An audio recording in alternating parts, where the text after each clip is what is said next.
r/NoSleep. I found webcam footage of my home online, but something was really wrong with it.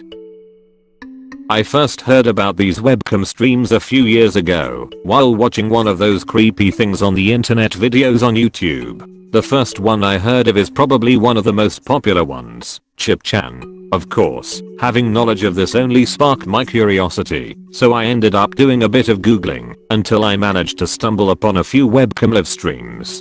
I just want to say that for the record, I'm not like obsessed with these or anything. To be honest, I find them more creepy than I do interesting, and I never watch more than a few seconds. It's just one of those things that draw your attention to it, you know? I quickly found out that there were basically two different types of webcam footage, one where the owners were aware that they were being watched, and one where they didn't. I stuck to watching ones where the person or people involved were aware of an audience, and it started off with me watching a couple of minutes of weird footage a day, or just whenever I got bored or needed a break. I watched the webcam for the Northern Lights a few times, and jumped from a few less interesting ones. This morning, I was working on a final paper for one of my online classes when I decided that I needed a break. There's only so much you can write about world literature before you inevitably need to distract yourself for a bit. Since the paper isn't due until tomorrow night, I figured I at least had a few hours to kill.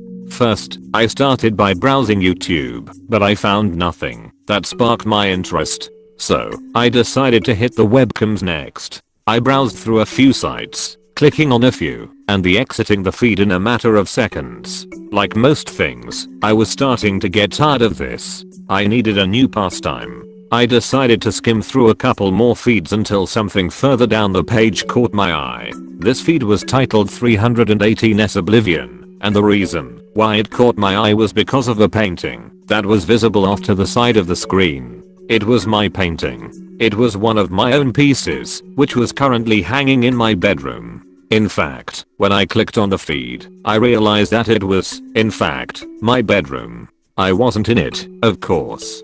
Currently, I was sitting in my kitchen. I was a little bit confused at first, because the only webcam that was in my home was the one on my laptop, which I had with me. I stared at the feed on my screen, trying to figure out where the camera was located in my bedroom. It seemed to be off to the left side of my bed, where the window was. As I was about to get up to go investigate, the footage cut to black, before settling back in on a different picture. Now, my living room was on the screen. I glanced around the frame, confirming that it was my living room. This time, it seemed like the camera was placed higher up, like in the corner of the ceiling. Again, after a bit the screen glitched, before settling on the next room, the kitchen. This view wasn't coming from my laptop either. In fact, it was coming from somewhere off to the right side of the room. I slowly glanced in that direction, but there was only a wall there. I looked back at the feed and that's when I noticed something strange.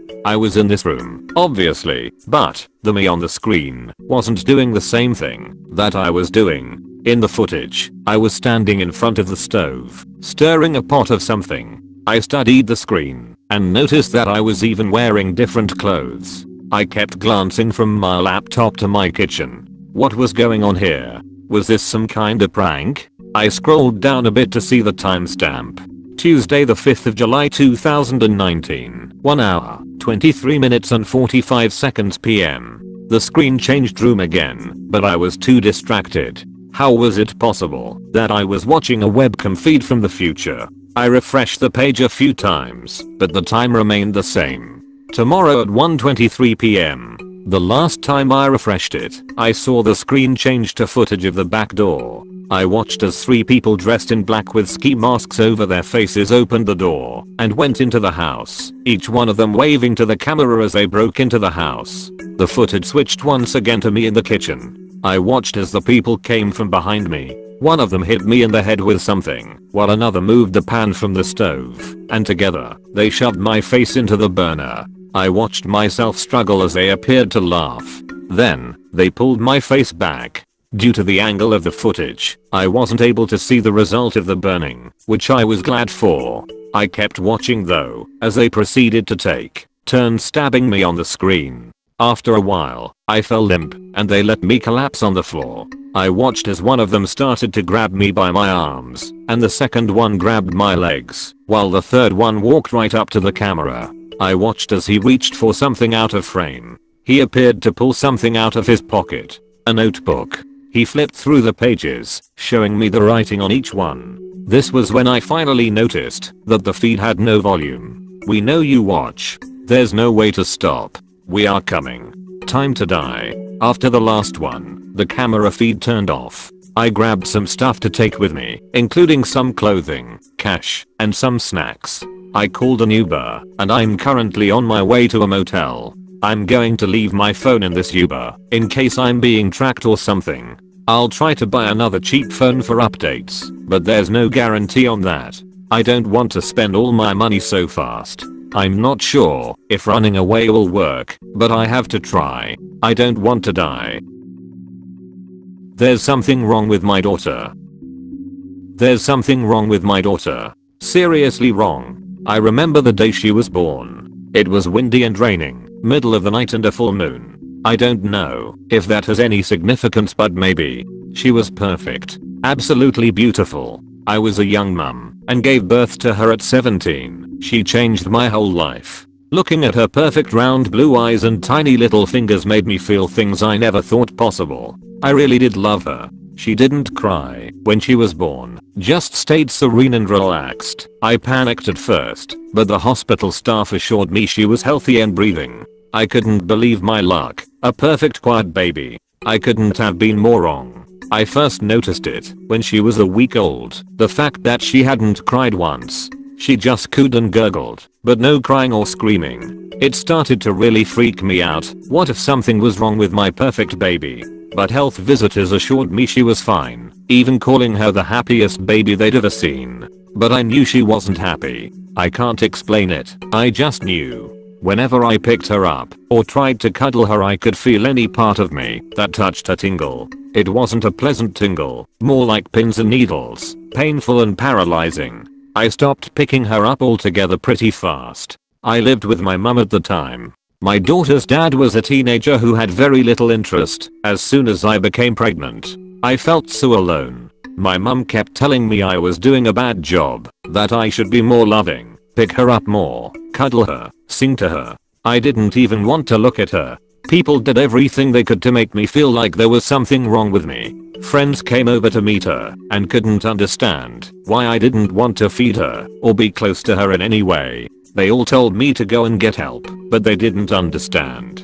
My baby hated me. I was out walking with her once when she was about 6 months old, and a car driving alongside us lost control, mounted the curb, and knocked me over. The driver hit a tree and a stop sign in the process, but the pram was left exactly where it was. Not a scratch and no crying. Any normal baby would have cried. When I was laid in the ambulance, the paramedic brought her to see me. She must have thought I'd be comforted to see that my daughter was unharmed. I wasn't. And I swear that I could see a smile in her tiny eyes, like she was happy to see me hurt. When I told my mum how I felt, she told me I was crazy. Just like everyone else, she thought the problem was with me and me alone. I know how it all sounds, and I really tried to get better. I took antidepressants that the doctor prescribed and went to groups. Listened to women much older than me complain that they couldn't bond with their kids. I didn't feel like that. I felt scared of her, like she wasn't even mine to begin with, just here to make my life miserable.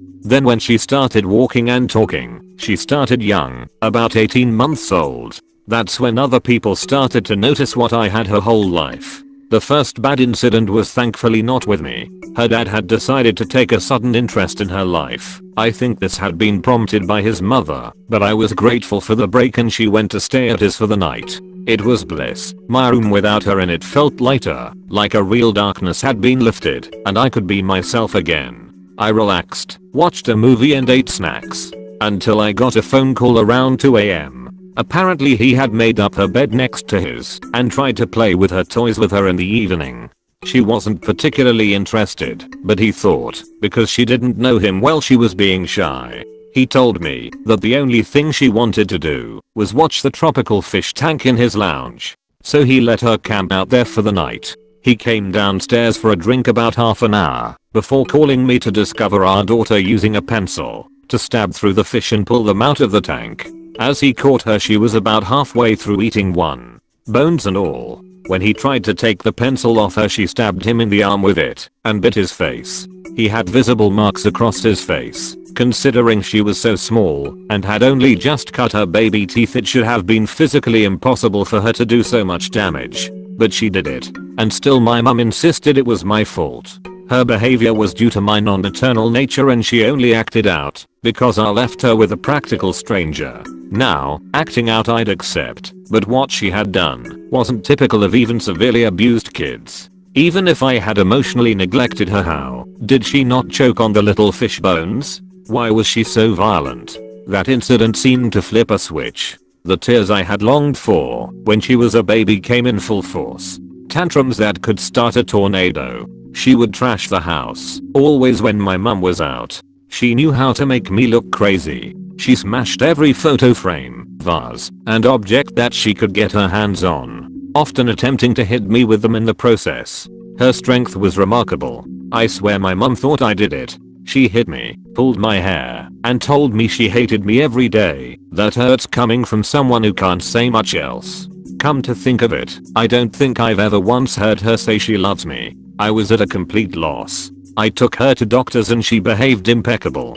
She was an angel for my mother. I had no idea what to do. It continued for months. Then she turned to and hid what should have been the terrible twas. But she calmed down. The tantrums stopped, and her language skills got better, much better than any 2-year-old I've met. She started to make up imaginary friends. This was another thing that my mum insisted was normal, but there was something different about her imaginary friends. I could actually hear them. They just left when other people were there. There were 3. Lucy was a little girl a bit older than her who enjoyed helping her wreck things. My daughter described her as dirty with big curly hair.